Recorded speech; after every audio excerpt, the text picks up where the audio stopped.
Music नहीं बचाना है। हाँ आ जाए आप उसके पास से हट जाए।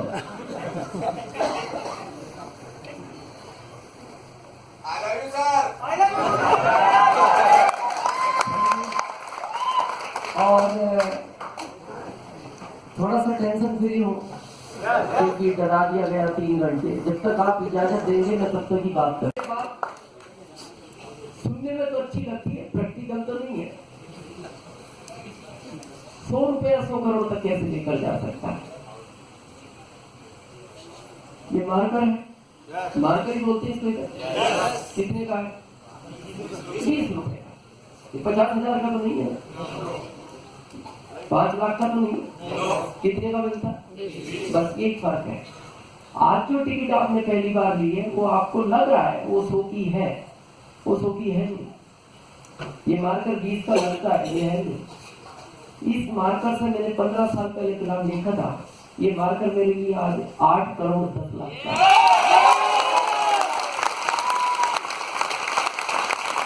और जो ये 30 रुपए का मार्कर मेरे को 8 करोड़ 10 लाख दे सकता है, तो वो 100 रुपए का टिकट आपको 100 करोड़ दे सकता है। फर्क ये है, जैसा रामकिशन जी ने कहा, एक बार रामकिशन जी के लिए तालियां बजाएं।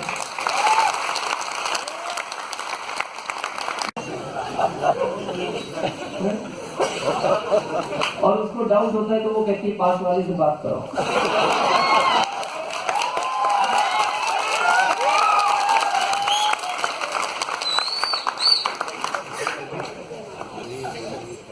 तो इसलिए थोड़े समय के लिए तो टेंशन फ्री हो, ऑफ करे तो ज्यादा अच्छा रहेगा। चलो, मैं फर्स्ट टाइम नोएडा, और मैं जो भी बात आपसे करने वाला हूं मैं प्रैक्टिकल बात करूंगा। मैंने जो 15 साल में इस कॉन्सेप्ट को जिया है उसी पे हम बातचीत करने वाले हैं। मेरे को किताबी ज्ञान ज्यादा है भी नहीं, मैं पढ़ा लिखा बहुत नहीं हूँ, मैं 10वीं फेल हूँ।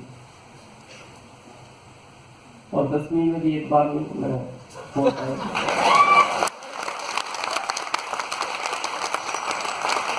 ये ताली बजाने लायक बात नहीं है।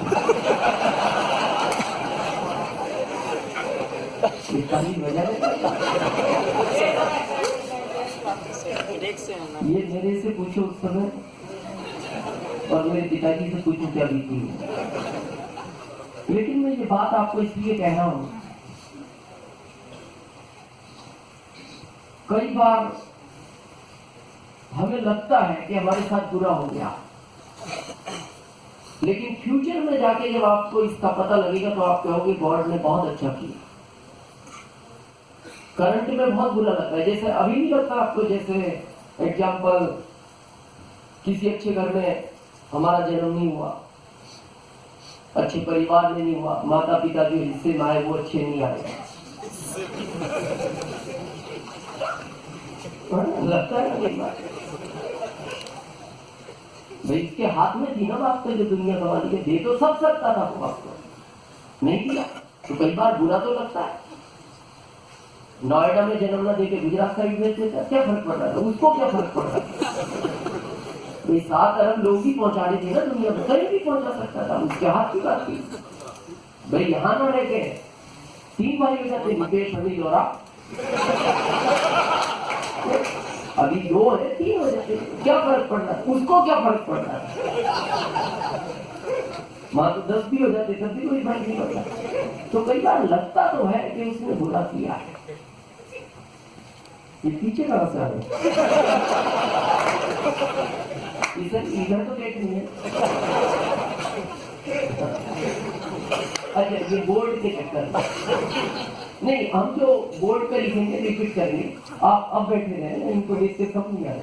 तो हम बात कर रहे थे, जो वो करता है अच्छा करता है, लेकिन हम उसके विपरीत बोलते नहीं। कई बार आपके मन में भी आता है ये बात, तो बिजनेस लेट मिला, अपने क्षेत्र में अच्छा नहीं चला, जो भी है, लेकिन फ्यूचर में लगेगा। जैसे अभी मान लो किसी बड़े नेता के घर में जन्म दे देता, उसके हाथ की बात थी, किसी बड़े बिजनेसमैन के घर दे देता, लेकिन जो 8 नवंबर के बाद हुआ है,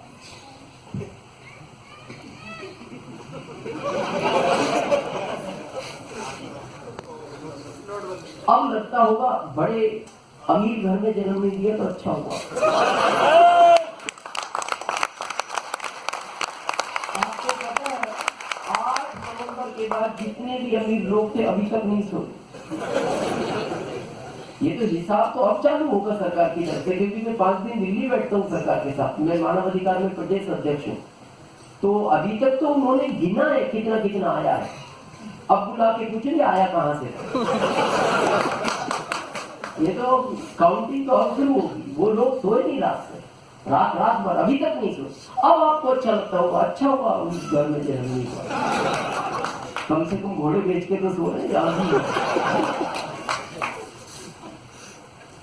जैसे मैं सोचता हूँ उस समय बहुत दुख हुआ। मान लो अगर वो मेरे को पढ़ा देता, क्या होता?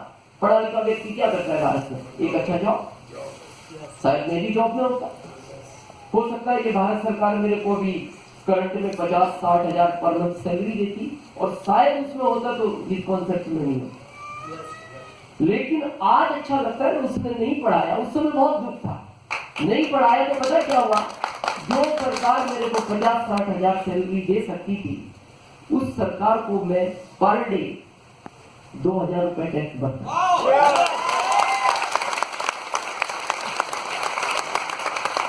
ये आपके सभी हो सकता है, ताकत इस सिस्टम में। रामकिशन जी ने बहुत कहा, मैं आपसे नहीं कहूंगा ताली बजाना या नहीं बजाना, कुछ लोगों ने बहुत कोशिश की यहाँ से, फिर भी सबने नहीं बजाई, मेरे को पता है। आपको क्या लगता है ये ताली क्यों बजवाई जाती है आपसे? सम्मान के लिए किसी के? ये रॉयल्टी अचीवर आए ताली बजाओ, ये टेक्निकल आए ताली बजाओ? नो, ये बहाना है आपसे ताली बजवाने का। ताली बजवाई जाती है आपकी प्रोग्रेस के लिए, और जीवन में जब भी ताली बजाना अपने लिए बजाना, कभी किसी के लिए ताली नहीं बजाना चाहिए। क्यों? इसके पीछे बहुत बड़े साइंस है, थोड़ा क्लियर करें इसको। आप देखो पूरी दुनिया में हर देश का रहन सहन अलग है, हर देश का खान पीन अलग है, हर देश का पहनावा अलग है, हर देश की भाषा अलग है, हर देश का ताली बजाने का तरीका अलग है। जब सब कुछ अलग है, ये अलग क्यों नहीं हो सकता था? इसका मतलब कुछ तो बात है। भारत वाले ऐसे बजाते हैं, जापान वाले ऐसे बजा सकते हैं, अमेरिका वाले उल्टी बजाते हैं। लेकिन साइंस ये बोलती है जब आपकी पांचों उंगलियां आपस में वाइब्रेट करती हैं, इनका सीधा संबंध इस माइंड से होता है। जब ये बजती है, ये खुलता है तो उस समय जो आप पढ़ते हो, जो आप देखते हो, जो आप सुनते हो, वो सीधा माइंड में जाता है। ये तो साइंटिफिक कारण हो गया। लेकिन अगर एक व्यवहारिक बात करें तो कितने लोग इस बात से एग्री करते हैं मेरी कि जो हमारे बड़े पूर्वज कहावतें बना गए वो अनमोल है? कितने लोग इस बात को एग्री करते हैं? सभी। आप देखना, जिस समय आप ताली बजाते हो, जितनी तेज बजाओगे थोड़ा सा हाथ में गर्मी आती है, और तेज बजाओगे तो फिर थोड़ी देर बाद पता क्या, थोड़ी सी खुजली चालू हो जाती है। और बड़े बुजुर्गों ने कहा अगर खुजली हो रही है तो पैसा आएगा।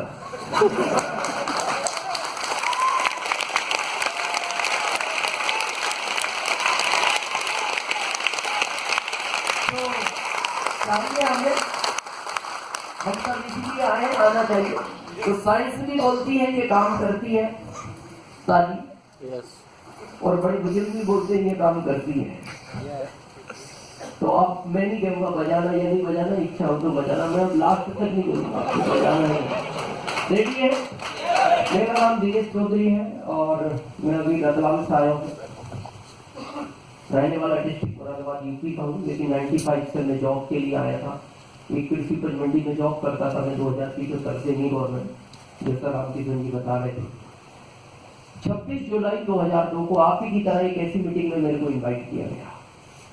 मैं वहां गया, मैंने बात सुनी। वहां 8 व्यक्ति पहले थे, 9 मैं था, 10 मम्मी आया। आश्चर्य की बात यह है कि जिसने बुलाया वो भी नहीं आया, और उससे बड़ा आश्चर्य इस बात का वो आज तक नहीं आया। बहुत लोग बोलते हैं मेरा अप्लाइन साथ नहीं दे रहा, मेरा अप्लाइन मेरे को सपोर्ट नहीं करता, मेरा तो पहले दिन से गायब। बगैर अप्लाइन के भी स्टार मूवी बना जा सकता है।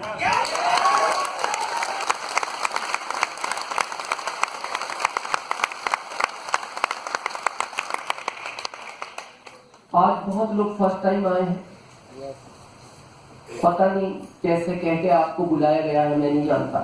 जरूरी नहीं आपको ये कह के लाया गया वो ये मीटिंग ही है।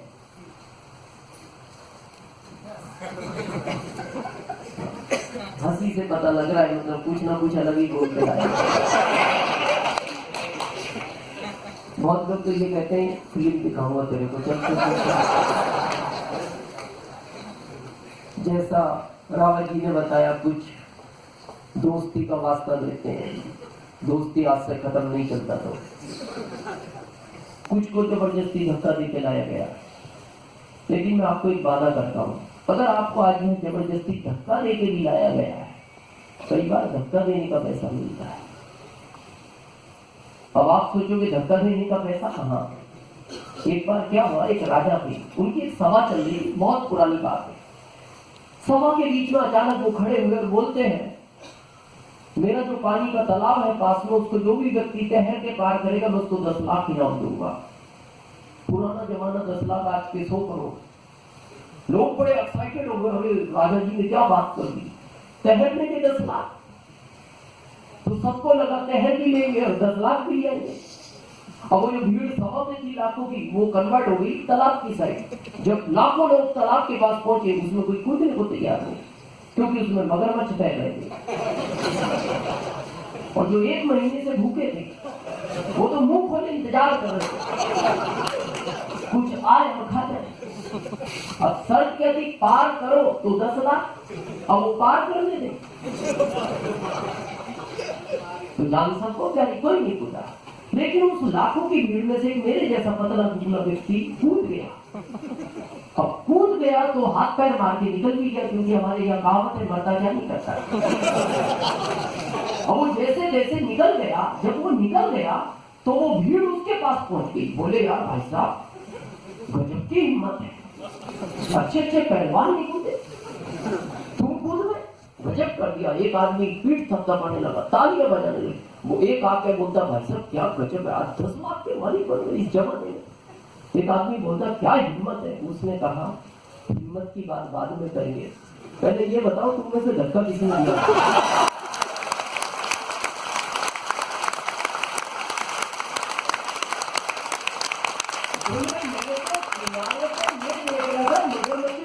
क्या है,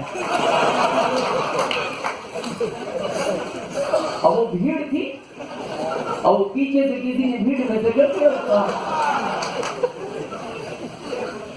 अगर आज आपको भी यहाँ कोई इस तरह लाया है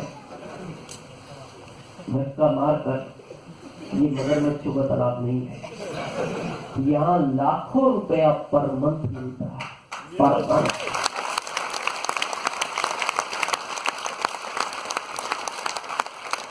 आज इसी पर हम चर्चा करेंगे, कैसे मिलता है, क्यों करना है, क्या देगा। मैं जो भी बात करूंगा सच करूंगा, मैं झूठ नहीं बोलता, झूठ मेरे को पसंद नहीं है। क्या इसका फ्यूचर है, क्या इसमें स्कोप है, क्या चैलेंजेस आएंगे, कैसे उनको फेस करना है, कैसे आगे बढ़ना है, इस चीज पर हम बातचीत करेंगे। तो आप मेरे साथ बातचीत करने के लिए तैयार हैं? बात अच्छी लगे हाँ, गलत लगे ना, इतना तो चल सकता है। रेडी है? यस। जिसने भी बुलाया है, थोड़ा सा आप इधर आ जाए, ये पैर टकराएगा बेटा बाबा, इधर से थोड़ा सा इसको। जिसने भी आपको बुलाया है, नाम बताया होगा आरसीएम।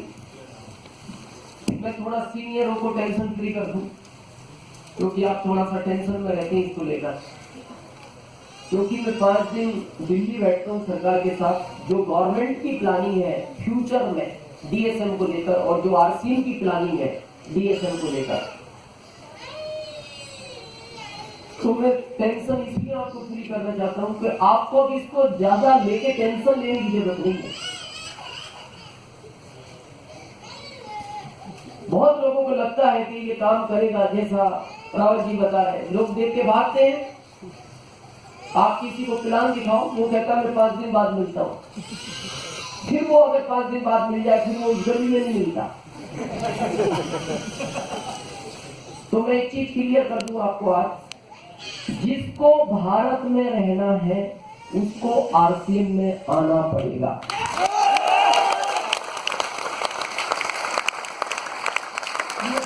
बिल्कुल क्लियर है, जिसको भारत में रहना उसको आरसीएम में आना ही पड़ेगा। पर ऐसे भी लोग मिलेंगे आपको भारत में जो कहेंगे कुछ भी कर लेना, मैं नहीं आऊंगा। उनको भी आना पड़ेगा। पता है क्यों? मैं थोड़ा इतिहास बताना चाहता हूं आपको डीएसएम का, ताकत क्या है। ये सिस्टम लगभग 70 साल पहले दुनिया में शुरू हुआ। 1994 में इंडिया में आया डॉक्टर मनमोहन सिंह जी, जो हमारे पूर्व प्रधानमंत्री, ये उस समय वित्त मंत्री हुआ करते थे। ये डीएसएम को इंडिया में लाए। अमेरिका दौरे में थे ये, जिस समय ये वित्त मंत्री थे। तो इन्होंने अमेरिका की गवर्नमेंट से पूछा, आपके यहाँ हर आदमी इतना पैसे वाला क्यों है? तो उन्होंने कहा कि हमारे यहाँ जो सिस्टम चलता है, इसमें जो व्यक्ति जितना भी खर्च करता है उसका 45 उसके घर में वापस आ जाता है। बोले क्या ये सिस्टम हमारे भारत में नहीं चल सकता? बोले चल सकता, आप वित्त मंत्री हो, आपको अधिकार है। बोले क्या इस सिस्टम को मैं इंडिया में चलाऊं तो क्या मेरा इंडिया भी आपके देश की तरह अमीर बनेगा? तो वहां की गवर्नमेंट ने कहा था, डॉक्टर मनमोहन सिंह जी, अगर आपके भारत का आदमी इस कॉन्सेप्ट को समझता है तो आपका इंडिया अमीर नहीं, वापस सोने की चिड़िया बन सकता है।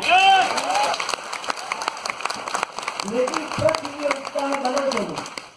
1994 तो बहुत लंबा अरसा हो गया, बना क्यों नहीं? बना इसलिए नहीं क्योंकि हमारे भारत के आदमी का एक स्वार्थ है, काम ना करके भी पैसा है, ऐसा कोई काम बताओ। बिना काम किए पैसा है।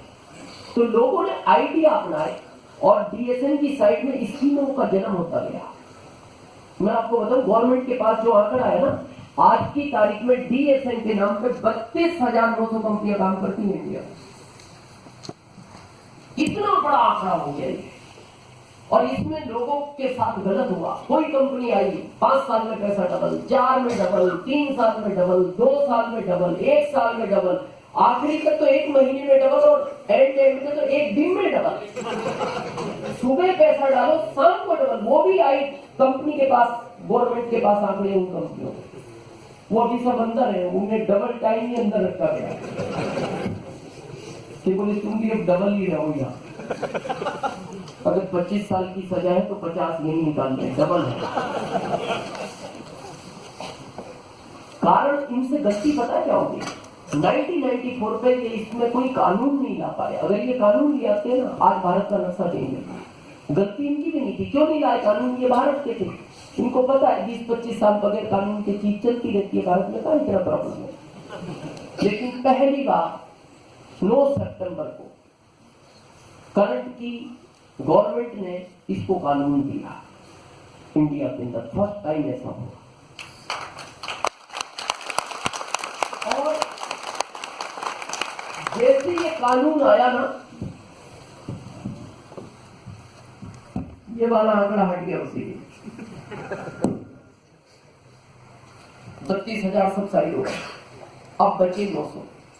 900 में भी जो गाइडलाइन में पॉइंट रखे हैं, मैं भी थोड़ी देर बाद बात करूंगा, उसके अनुसार भी जैसी वो गाइडलाइन के पॉइंट रखे, फिर ये अगली 0 हो गई। और हमारे लिए गर्व की बात यह है कि उस 90 में आज की तारीख में हम फर्स्ट नंबर पर।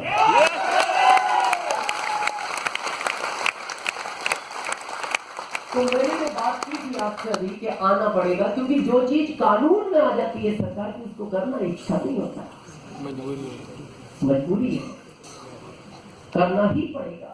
भले आप 20 साल बाद करो, करना पड़ेगा। भाई हेलमेट पहनना है, कानून में पहनना ही पड़ेगा। गाड़ी चलानी है, पहनना पड़ेगा।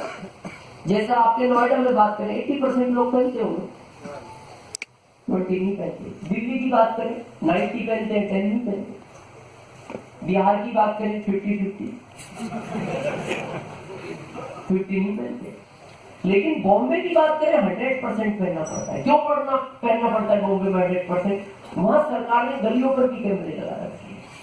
हेलमेट पता है वो नहीं पहना, समझदार व्यक्ति हेलमेट नहीं पहनता। समझदार मतलब सुन, तो जिसको गलियों का ज्ञान होता है, जिसको ये पता होता है इस गली से निकलने के बाद ट्रैफिक पुलिस वाला नहीं मिलता, वो व्यक्ति हेलमेट नहीं पहनता। लेकिन बड़ी बात है, ये नॉलेज भी होना कि इस गली में नहीं मिलता, वो लोग आज भी नहीं पहनते। लेकिन बॉम्बे में क्या है, सरकार ने गलियों पर भी लगा रखी है।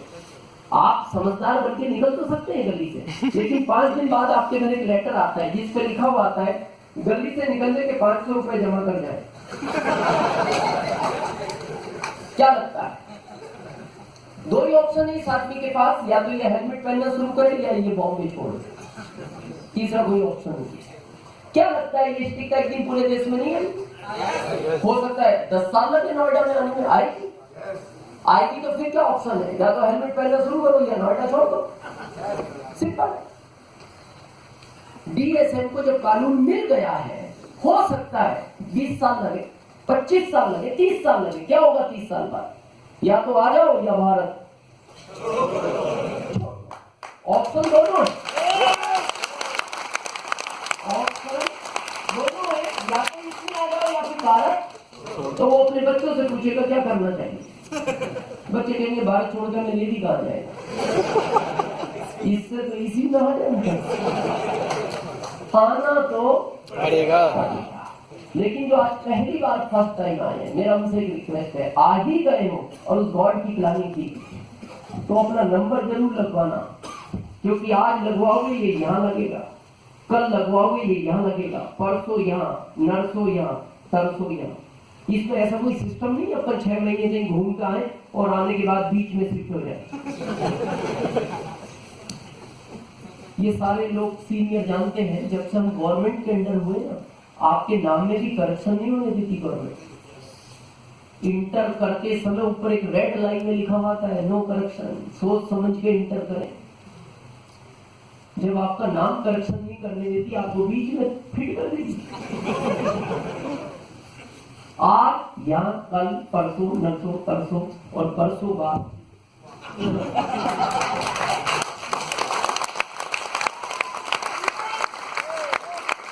यहाँ आएंगे लोग, अभी भी आएंगे, ऐसा नहीं आएंगे। लेकिन तकलीफ पता है क्या, ये दर्द बहुत गहरा है, जिंदगी भर अंदर एक ही दर्द घूमता है, काश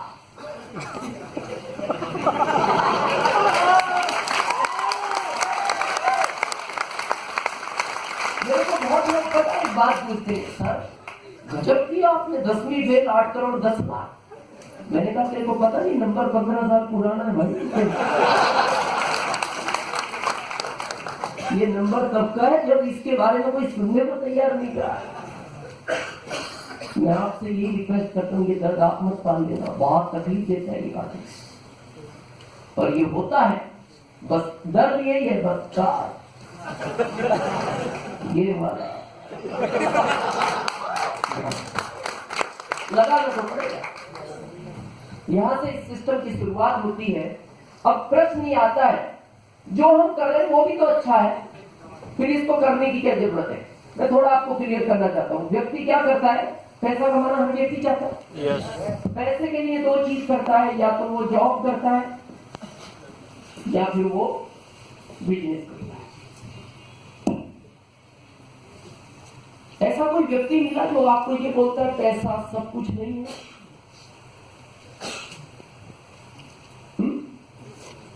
मिलते ऐसे कुछ लोग? मैं भी जानता हूं पैसा सब कुछ नहीं है, लेकिन जिस युग में हम जी रहे हैं ना, इसमें पैसे के बगैर कुछ नहीं है। एक बहुत महान व्यक्ति ने अपनी शायरी में लिखा है, पैसा खुदा तो नहीं है, पर खुदा की कसम ये खुदा से कम भी नहीं है।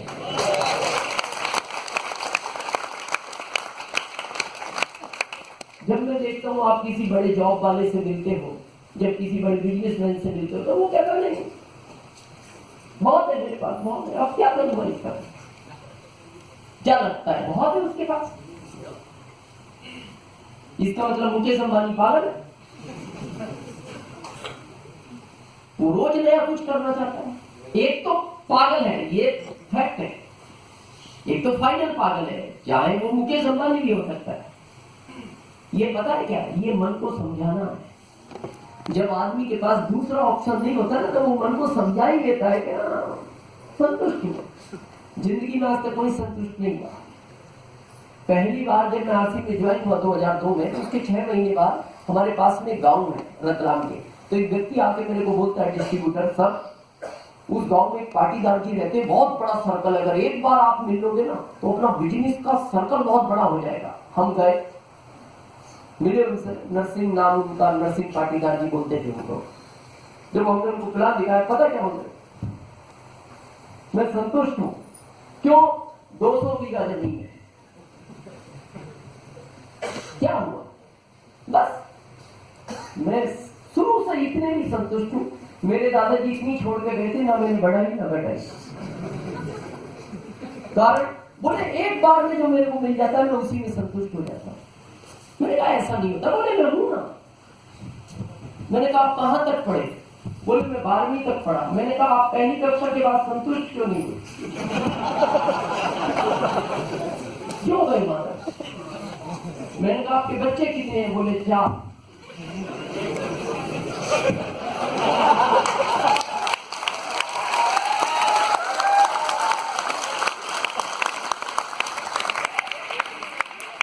ये बात आप समझ गए होंगे। मैंने कहा आप एक के बाद संतुष्ट, कोई संतुष्ट नहीं है। हर आदमी करना चाहता है, लेकिन होता पता क्या है, जब आदमी के पास ऑप्शन नहीं होता वो अपने मन को समझाता है। मैं थोड़ा इसको क्लियर करूं, कैसे समझाता है वो मन? ध्यान से देखा। जब मैं जॉब में था कृषि उपज मंडी, 2075 मेरी सैलरी थी, तो इंदौर से जो फ्लाइटें निकलती है वो रतलाम के ऊपर से निकलती है। तो मैं आम व्यक्ति था, तो क्या करता है आम व्यक्ति, जब ऊपर कोई साउंड गूंजता है तो ऐसे ही देखता है। मैं भी देखता था, संडे को छत पर बैठते थे, देखता था। मेरी पत्नी मेरे को देखती थी, वो उसको भी देखती। वो मेरे को एक बात पूछी थी, आप ये क्या देखते हैं? मैंने कहा देख अभी आ। क्यों देखते हो? मैंने कहा बैठने की इच्छा। बोले आपकी सैलरी क्या है? मैंने कहा 2000 की। बोले इसका टिकट कितने का था? मैंने कहा 10-12 हजार। बोले फिर क्यों गर्दन खराब कर रहे?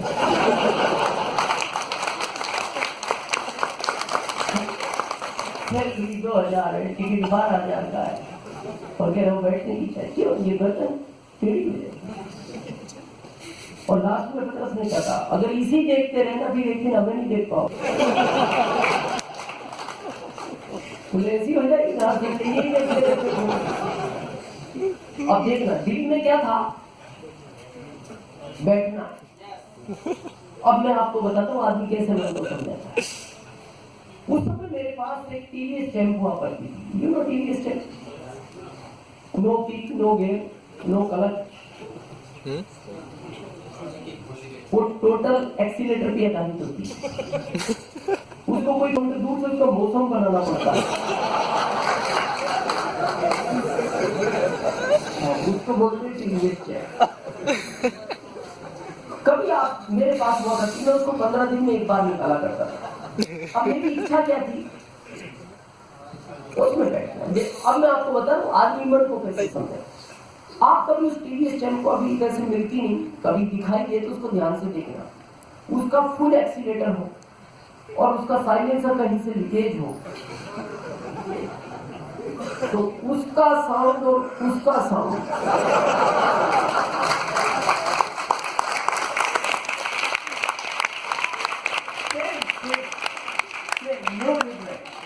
तो समय पता मेरे को भी क्या लगता हुआ यार, दिनेश जी 12,000 खर्च करने की क्या जरूरत है, चल तो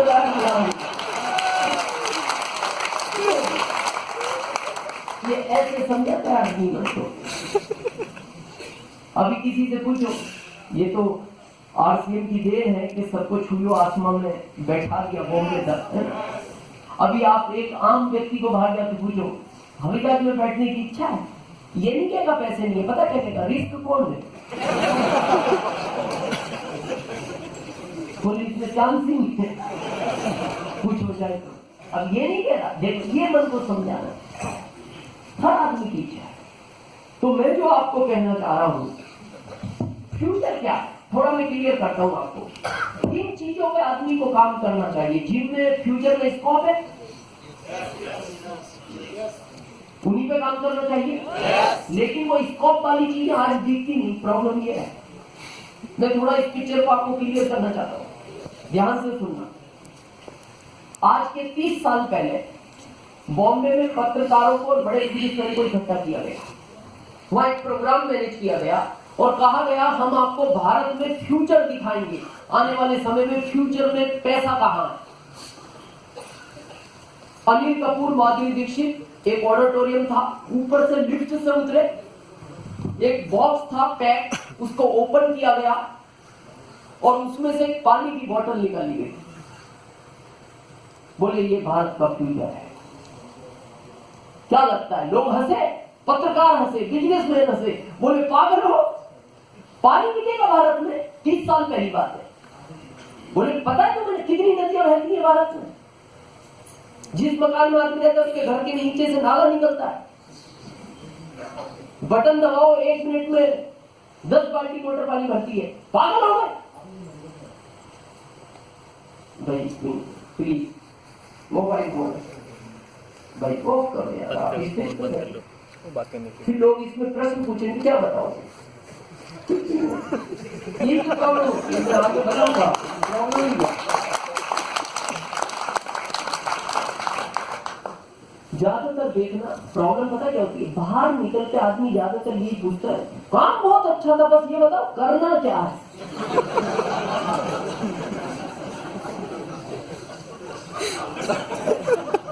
अरे 2-2.5 घंटे बाद ही ये करना क्या है। अब यही तो प्रॉब्लम खड़ी हो जाती है। गलती देखो क्या होता है, ध्यान से सुनो। हमारे नहीं पड़ता, मैं एक से सुनूंगा, एक से निकालूंगा, आप टेंशन मत लो, उनकी बात करके तो फर्क नहीं पड़ेगा। ये पता है क्या, देखो ऊपर वाले ने कान दिए किस लिए दिए? देखने के लिए, सुनने के लिए। तो सुनने के लिए दिए, एक भी तो दे सकता था, सुनने था, और वो भी साइड में ट्विटर देता, कोई बोले डायरेक्ट अंदर। 2 उसने इसीलिए दिए, एक से सुनो, एक से निकालो।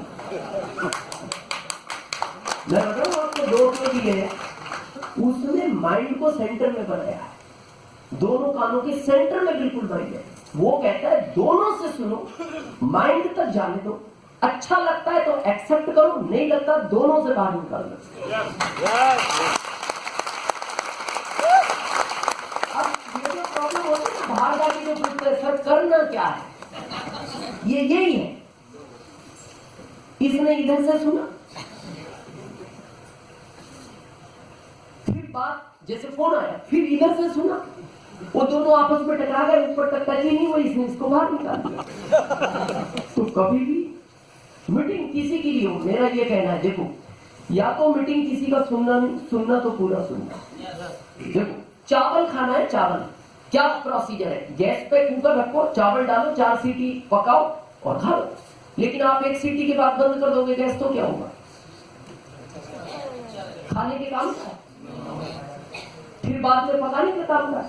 मतलब आपने चावल का प्रेजेंट भी बिगाड़ दिया, फ्यूचर भी बिगाड़ दिया, दोनों बिगाड़ दिए। या तो आपको उसको हाथ ही नहीं लगाना था,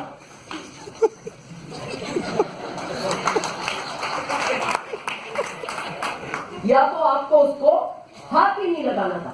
हाथ न लगाने से क्या होता, उसका फ्यूचर सुरक्षित था, 6 महीने बाद भी पका के खाना था, या फिर पकाना था पूरा पका लेना था, खाने के भी काम आता और बच जाता तो 2 दिन बाद फ्राई करके खाने के भी काम आता। तो कभी भी मीटिंग हो पूरी सुनो, या तो जाने ही नहीं अपने को मीटिंग में।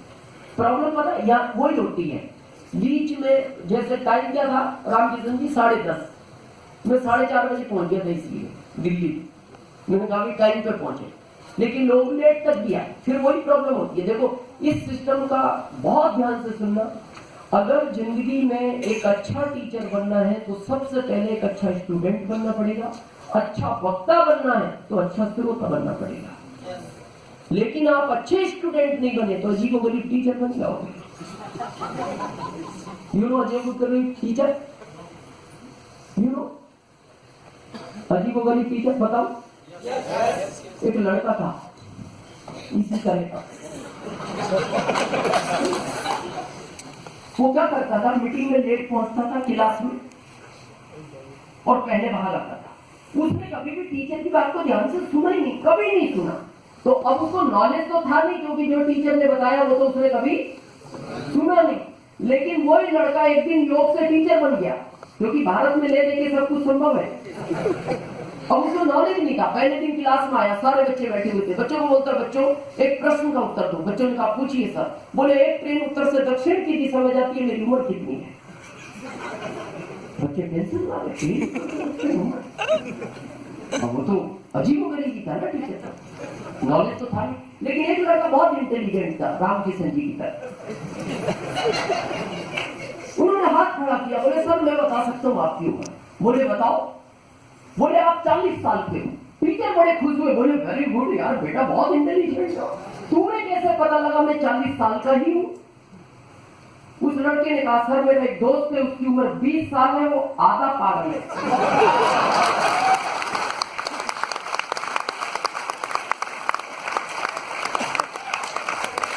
आप समझ गए? उसने कहा सर मेरा दोस्त 20 साल का हाफ है, लेकिन मेरे को पूरा विश्वास है हम सब एक अच्छे स्टूडेंट हैं। मैं भी स्टूडेंट ही हूँ 15 साल का और सीख रहा हूँ, ये सिस्टम सीखने का ही। तो हम बात कर रहे थे कि जब माधुरी और अनिल कपूर जी ने उसका फ्यूचर दिखाया तो लोग हंसे, बहुत हंसे। पत्रकारों ने कहा बेवकूफ हो तुम, भारत में पानी बिकेगा, इतनी नदियां बहती है। लेकिन एक आदमी ने हाथ खड़ा किया, वहां 70 लोग थे। वो बोलता सर इस पर मैं काम करूंगा, और उसने पहली इंडस्ट्रीज बॉम्बे में लगाई। और वो आज भारत के जितने बड़े 15 उद्योगपति हैं उसमें उसका नाम आता है।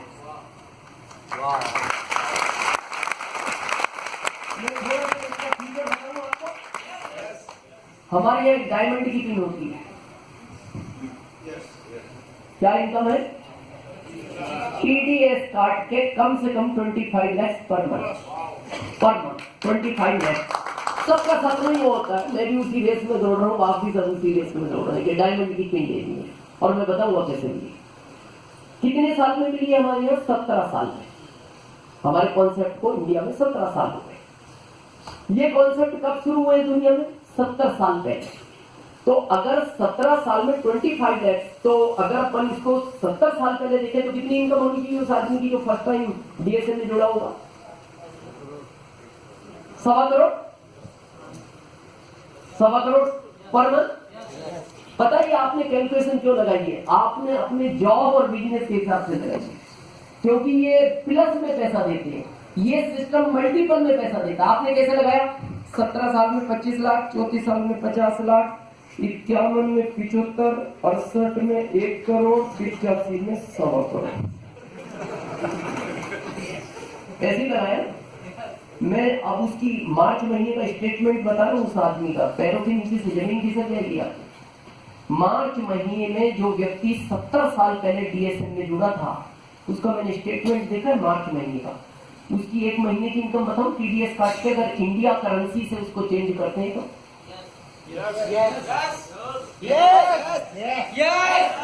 बात करें 803 करोड़।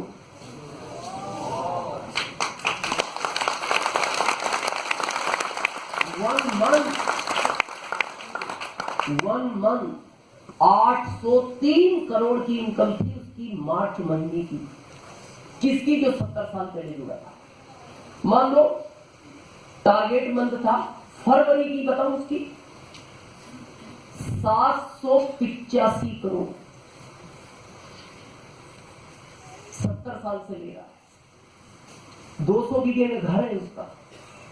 सोचो कितना लंबा आदमी होगा।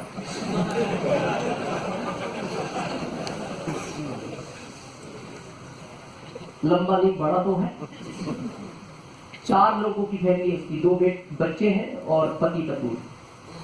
आप हम सब्जी खरीदने जाते हैं ना, या तो बाइक या ज्यादा खाते, उसके पास कार है ही नहीं, सब जेट प्लेन। घर में भी घूमना होता है, उड़ाता है, 2-4 चक्कर काटता है, चलता है। 13 स्विमिंग पूल है उसके घर के। मतलब क्या लाइफ है। अच्छा लगता है ना, 800 करोड़, और ये 1 महीने की, अपने तो 4-5 जन्म लेके भी इतनी आ जाए तो ही खुश हो जाए।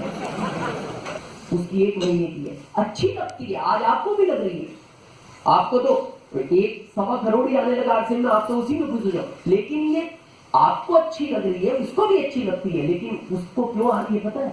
जिस चीज पे आज भी आपको विश्वास नहीं है, उसने 70 साल पहले उस चीज पे विश्वास किया। 70 साल पहले फ्यूचर दिख गया था, जैसे 30 साल पहले जिसको पानी में दिख गया था पानी बिकेगा। ये बहुत समझने की चीज है, इसका आपको फ्यूचर समझना पड़ेगा, क्या हो सकता है। मैं इन चीजों के विरोध में नहीं हूं, जॉब करो आप। क्या प्रॉब्लम है थोड़ा समझे। कितने लोग सच बोलना पसंद करते हैं, हाथ खड़ा करें। बोलना पसंद करते हैं, अभी पसंद की बात आती है, हाथ खड़ा सभी करते हैं। सही पर्टिकुलर हर बात पे पर डे कितने लोग सच बोलते हैं, मतलब कितनी साल से हर बात पे? हाथ 1%। गलती नहीं है आपकी, बोल ही नहीं सकते आप, चाह के सच नहीं बोल सकते, क्योंकि आप जो काम कर रहे हैं ना उसमें सच बोल ही नहीं सकते। भाई मान लो आपने बहुत बड़ा शोरूम डाला 1 करोड़ रुपए लगा के, अब जो चीज आप 500 रुपए में खरीद के लाए हो तो ग्राहक को बोल सकते हो 500 में लाया था, उसको लाया 500 में, जब तेरे को 550 में ले रहा हूं इसलिए तू ले जा, लेगा वो आपसे, चाह के नहीं बोल सकते। आप पता उसको क्या बोलते हो? 550 में लाया था, तेरे को 550 में ही दे रहा हूं, इसलिए दे रहा हूं, तू मेरा पुराना ग्राहक है। कोई नया होता 600 में देता, लेकिन ये बात तू किसी को बताना नहीं। और ये हर ग्राहक को वो यही बोलता है, ये बात किसी को, ताकि आपस में लीकेज ना हो जाए। नहीं बोल सकते आप किसी भी बिजनेस में। आप सच बोल के देखो, डॉक्टरी सच बोल के कर सकते हैं, वकालत सच बोल के कर सकते हैं। वकील को पैसा ही झूठ बोलने का मिलता है, जितना सफाई से वो झूठ बोल सकता है। इसलिए अपन ढूंढते, मतलब बड़ी फीस प्योर, मतलब इससे बड़ा झूठ कोई बोल नहीं सकता अदालत में, समझ लो बड़ी फीस है। और अपन ढूंढते भाई साहब सबसे ज्यादा सफेद झूठ कौन बोल सकता है? वो कहते हैं फीस बड़ी है, तब बोले तो ही झूठ बोल रहा है। आप जो, मैं आपसे पूछता हूँ ईमानदारी से बताना, कितने लोग ये चाहते हैं मेरे बच्चे मेरे से सच बोले? माता पिता हाथ खड़े करें, सब चाहते हो? ईमानदारी से फिर बताना कि आज की यंग जनरेशन झूठ ज्यादा बोलती है या सच? झूठ ज्यादा बोलती है। अब मैं बताऊंगा बीज किसने बोए थे। अब मैं बताने वाला हूं आपको बीज किसने बोए थे। हर आदमी चाहता है पत्नी सच बोले, हर आदमी चाहता है बच्चे सच बोले, कहां से बोलेंगे? और गलती आपकी नहीं है, मजबूरी है। रेस्टोरेंट जाते हो, जॉब वाले कितने लोग हैं आपका, जो जॉब छोड़ भी चुके हैं या अभी कंटिन्यू कर भी रहे हैं, जो जॉब में थे कभी, काफी लोग जो अभी कंटिन्यू जॉब में, वो हाथ खड़ा रखे, प्राइवेट या गवर्नमेंट को। Thank you. कई बार घर से डिमांड आती है रेस्टोरेंट चले, कोशिश तो उनकी ये रहती है हर संडे चले, लेकिन आप निकल जाते हो गली बना के। लेकिन अल्टीमेट एक दिन घर से मैसेज आता है, आज घर में खाना नहीं बनेगा, बाकी आपकी इच्छा है। वो आता है 5-6 महीने में कभी। तो फिर आदमी सोच लेता है, मतलब इसका मतलब यह है रेस्टोरेंट जाना ही पड़ेगा, जाना ही पड़ेगा। जाने के बाद सिचुएशन देखना, जैसे ही वो आदमी पहुंचता है तो वेटर को भी वो ट्रेनिंग दी जाती है, वो कभी भी मेनू कार्ड पति के हाथ में नहीं देता, वो हमेशा पत्नी के हाथ में देता है। और वहां देखना क्या होता है, पत्नी हमेशा देखती है उस मेनू कार्ड में इस साइड, पति देखता है इस साइड। क्योंकि इधर प्रोडक्ट के नाम लिखे हुए होते हैं, इधर रेट लिखा हुआ होता है। पति हमेशा रेट ही देखता है कितने का। ये तो टेंशन में ना फंस गया होते। अब पत्नी सोचती है इतने दिन में आए तो आज अच्छी चीज मंगाए, तो पत्नी की उंगली धीरे धीरे खिसकती है और जैसे प्रोडक्ट की लिस्ट में लाइट खिसकती है, रेटें बढ़ती जाती है। देखना, इसकी उंगली खिसकती है, इसकी धड़कनें बढ़ती है और पत्नी की उंगली रुकती है काजू करी के सामने जहां लिखा हुआ होता है 380 प्लेट। टेंशन में आ गया। तो ये पता है, देखना फॉर्मेलिटी कैसे निभाता है। पति को पूछता है क्या फाइनल, इसे सब पता है क्या फाइनल हुआ है, एक ही मारा है, लेकिन फिर भी देखना क्या पूछता है क्या फाइनल किया। तो पत्नी की धीरे से बोलती है आज काजू करी खाए क्या। ये बोलता हाँ खाओ, लेकिन मैं नहीं खाऊंगा। पत्नी बोलती आप क्यों नहीं खाओगे। बोले मैंने जीवन में 5 बार खाई, खाते ही पेट बिगड़ता। आदमी घर तक नहीं पहुंचता, वो ढूंढता है फ्रेश होने की। बोले मैं तो खाऊंगा नहीं, आप भी खाओ, बच्चों को भी खिलाओ। तो वो डर जाती है, वो कहती है फिर आपको अनुभव है तो बोले मैं कहाँ जाऊंगी बच्चों को लेकर। तो फिर पत्नी बोलती है, वो तो बेचारी भोली है, वो बोलती है फिर क्या मंगाए। ये बोलता दाल फ्राई बेस्ट, क्योंकि 40 रुपए की प्लेट।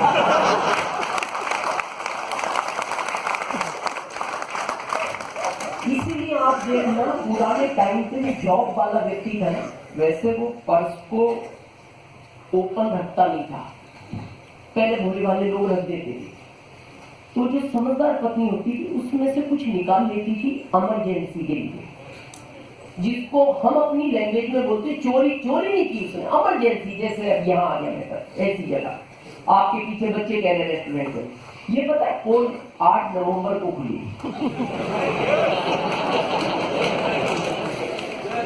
ये खुलती नहीं है, मोदी जी ने खुलवा दी पोल।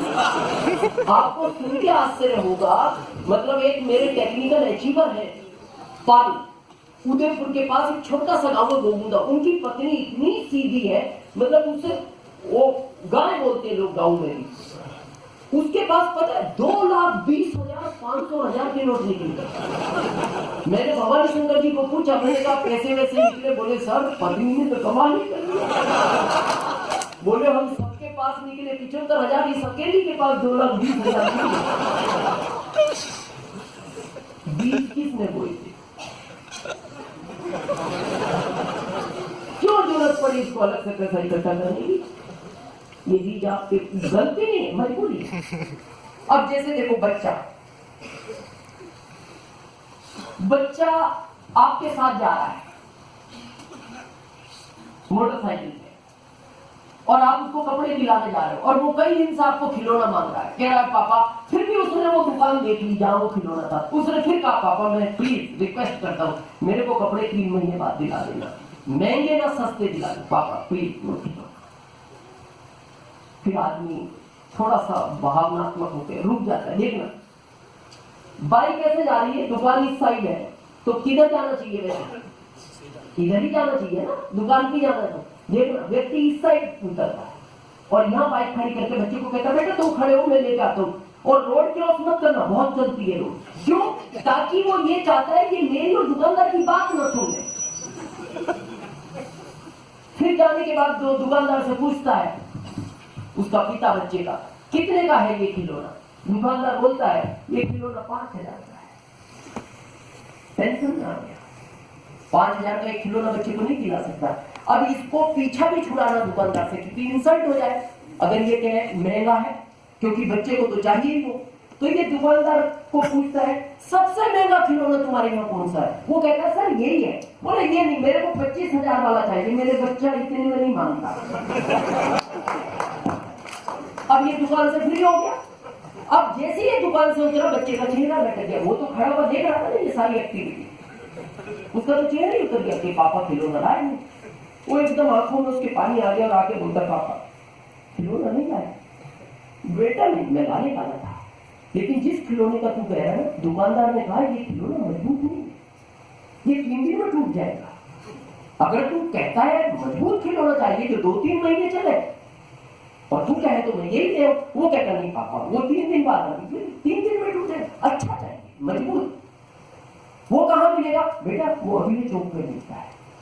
चलो पापा वहीं से दिला दो। अगला चौक पता कौन सा होता है, जहां लिखा हुआ होता है हर माल 30 रुपए का। ये लाइफ है। जॉब में आप इससे अच्छी लाइफ समझ रहे हो ही नहीं सकती। हर जगह आपको समझौते करते, हर जगह। हाँ बिजनेस में पैसा है, मैं बिजनेस के ग्रोथ में नहीं हूं, लेकिन बिजनेस का क्या लगता है आपको, भारत में बिजनेस करना लोहे की चैनी चबाने के समान है। क्योंकि भारत की मार्केट में सबसे ज्यादा कंपटीशन है, बाकी इतनी कंट्रियों में नहीं है। क्योंकि भारत में पैसा लगा के पैसा कमाना, लेकिन भारत का आदमी पता है, देखो दुख होता है मेरे को ये बात कहते हुए, नहीं कहना चाहिए। कॉन्फिडेंस अच्छी चीज है, ओवर कॉन्फिडेंस अच्छी चीज नहीं है। और भारत का 80% आदमी ओवर कॉन्फिडेंस में जीता है, सीना चौड़ा करके बोल रहा कुछ नहीं होगा, बिजनेस कर लेंगे। विजय माल्या से मिलाओ, क्या बिजनेस कर लो, वो क्या बिजनेसमैन नहीं था। किंगफिशर एयरटेल को उसने खरीदा, वाइन पूरी दुनिया में बेचता है, फिर भी क्या हुआ, कंपटीशन में मारा गया आदमी।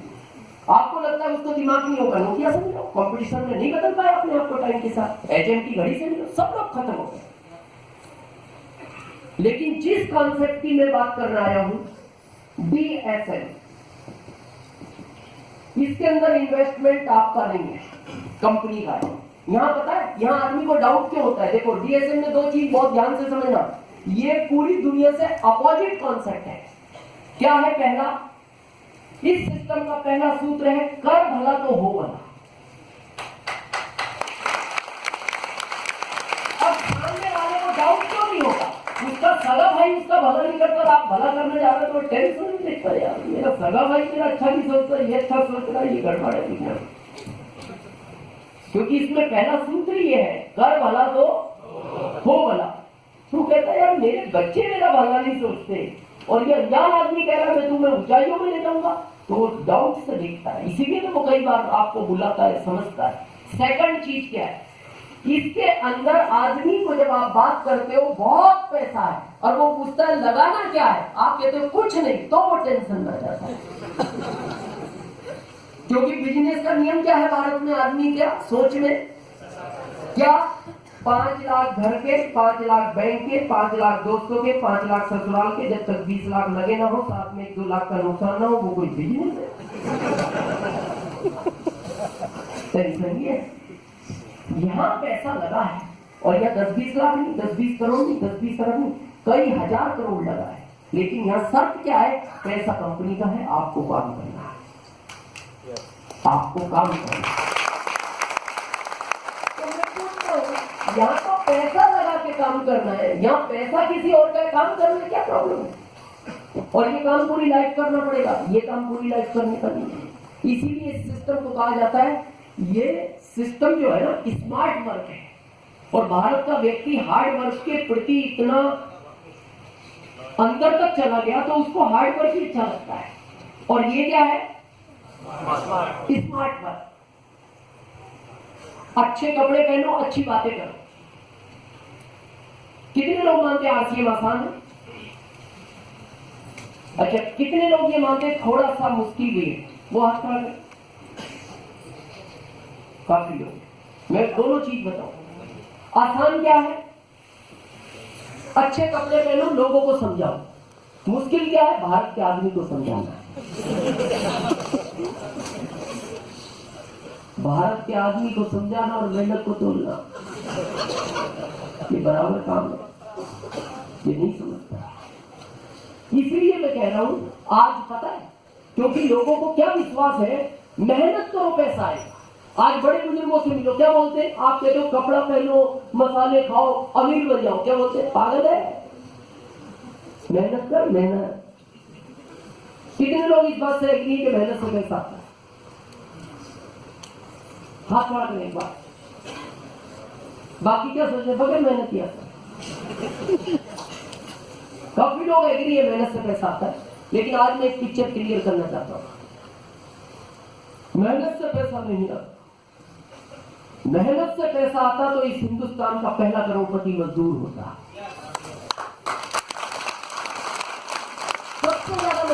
देखो उसका एक टाइम का भोजन नहीं मिलता, पसीना सर से एड़ी तक, कपड़े अच्छे नहीं, फिर मेहनत से पैसा कैसे आता? ये मार्कर है, एक गर्दन के ऊपर का हिस्सा, एक गर्दन के नीचे का हिस्सा है। 90% लोग गर्दन के नीचे के हिस्से से काम करते हैं, 10% लोग ऊपर के हिस्से से काम करते हैं। ऊपर के हिस्से में क्या है? माइंड, दिमाग। क्या दिमाग आदमी को अमीर बना सकता है? सहमत है ना मेरी बात से? कितने लोग सहमत है आदमी को दिमाग अमीर बना सकता है? हाथ खड़ा करने का। अब अगली लाइन ध्यान से सुनना, मेरे को पूरा विश्वास है आप सबके पास दिमाग है।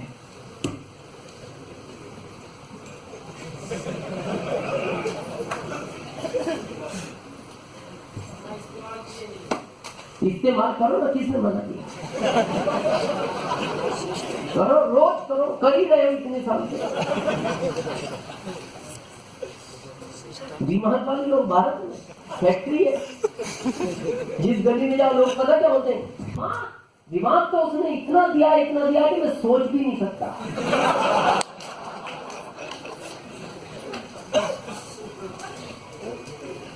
बोले फिर क्या प्रॉब्लम है? बोले बस एक चक्कर पड़ गया उसने दिमाग के साथ, पैसा नहीं दिया।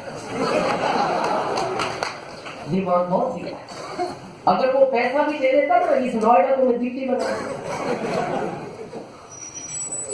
लेकिन आप देखते हो कुछ लोगों को उसने पैसा भी बहुत दिया और लोग बोलते हैं कि वहां का वही है, उसको दिमाग नहीं दिया। लेकिन जिनके पास ये दोनों चीज है और वो इसका सही यूटिलाइजेशन करते हैं, वो लोग अमीर बनते हैं। अब प्रॉब्लम क्या है? हमारे पास ये तो है, प्रॉब्लम तो इसकी है ना, इसीलिए तो यहाँ है। ऊपर के हिस्से में एक चीज और दी है उसने, ये होती है आपकी जबान। इसका सही यूटिलाइजेशन किया जाए, ये भी आपकी अमीर बना देती है। ये जितने भी सीनियर है क्या कर रहे हैं? ये सही यूटिलाइजेशन कर रहे हैं। ये पहले मैं आगे बात करने वाला हूँ। तो मैं जो आपको कह रहा हूँ गलत फहमी क्या जी रहे हैं हम बताऊँ, थोड़ा क्लियर करूँ इस पिक्चर को, ध्यान से सुनना। क्या गलत फहमी है? मेहनत से पैसा आता है। और गलत फहमी जो शब्द है ना, ये इतना खतरनाक है कि थोड़ा इसको गलत वे में मत लेना। मैं आपको जो एग्जाम्पल दे रहा हूँ वो ये दे रहा हूँ कि गलत फहमी आदमी को कहां तक ले जाती है। दो गधे थे, एक बहुत मोटा ताजा था, एक बड़ा पतला था, बड़ा पतला। तो रात को जब वो गली में चढ़ते थे तो आपस में बात करते थे। तो पतला मोटे को पूछता था तुम्हारी सेहत का राज क्या है? उसने कहा कोई राज नहीं, मेरा मालिक धोबी है। सुबह नदी पे ले जाता है, गट्ठर टांगता है, दिन भर वो मेहनत करता है, ना आराम करता है, रेत के अंदर लेट लगा। तो इसलिए मैं हस्त पूछूं। फिर वो उसको पूछता था पतले वाले को, तुम इतने पतले क्यों? उसने कहा मेरा जो मालिक है वो किराना का व्यापारी है, बहुत काम कराता है, खाने को टाइम पे नहीं देता। कभी ये 70 की गोली वहां डाल के आओ, चावल की वहां डाल के आओ, गेहूं की वहां डाल के आओ, तेल का डब्बा हुआ, दाल हुआ, इसलिए मैं ऐसा हो गया। तो अब दोस्त थे, तो मोटा वाला पतले को बोलता है जब इतनी समस्या है तो मालिक बदल दे।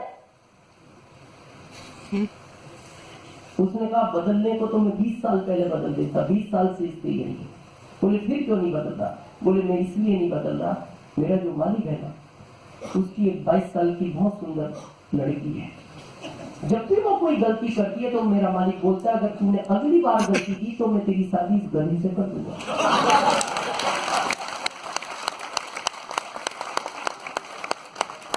बोले मैं बस इस इंतजार में जी रहा हूं कब ये बड़ी गलती करे और कब मेरी शादी है। मैं आपसे पूछना चाहता हूं, पॉसिबल है? वो 7 जन्म भी ले लेना तब भी नहीं होगा, लेकिन गलत फहमी में जी रहा। 90% लोग अभी भी भारत में इसी गलत फहमी में जी रहे हैं, मेहनत से पैसा आएगा। कुछ तो निकल गए इस गलत फहमी में, कुछ तैयारी में है, हार्ड वर्क। और मैं और क्लियर करना चाहता हूँ, कब तक मेहनत करोगे? हम क्या सोचते हैं भारत का आदमी पता क्या सोचता है, अभी चल रहा है ना जॉब, जब ये पैसा नहीं देगा तब कर लेंगे इसको, अभी दुकान चल रही है ना खेती, तब नहीं होगी तब कर लेंगे, तब करने कौन देगा? क्या लगता है ये जो शरीर है ना, जितना इससे हार्ड वर्क में यूज करोगे ना, ये पार्ट से बना है, ये उतना खराब होता जाता है। आप सोच रहे हो 20 साल बाद इसमें वो एनर्जी रहे जो आज है, पॉसिबल नहीं। आप गहराई से सोचो, एक मोटरसाइकिल अभी हीरो होंडा की खरीद के लाओ कंपनी से, और सिंगल आदमी चलाओ, सिंगल, ध्यान से सुनना, सिंगल 60 की स्पीड पे, कोई ब्रेकर ना कूदे, कोई गड्ढा ना कूदे, वो बाइक लॉन्ग टाइम चलेगी। लेकिन आप आज लाओ 3-3 लदो, 100 पे चलाओ, हर ब्रेकर गड्ढा कूदा दो, फिर क्या होगा? 6 महीने बाद वो धुआं देना शुरू करेगी। और जैसे ही मैकेनिक को दिखाओगे, मैकेनिक पता क्या बोलेगा? इंजन बैठ गया भाई साहब, क्या करे? बंधवा लो। तो इससे जितना हार्ड वर्क करोगे ना, बाइक में उसने ऑप्शन दिया है इंजन वापस बन सकता है।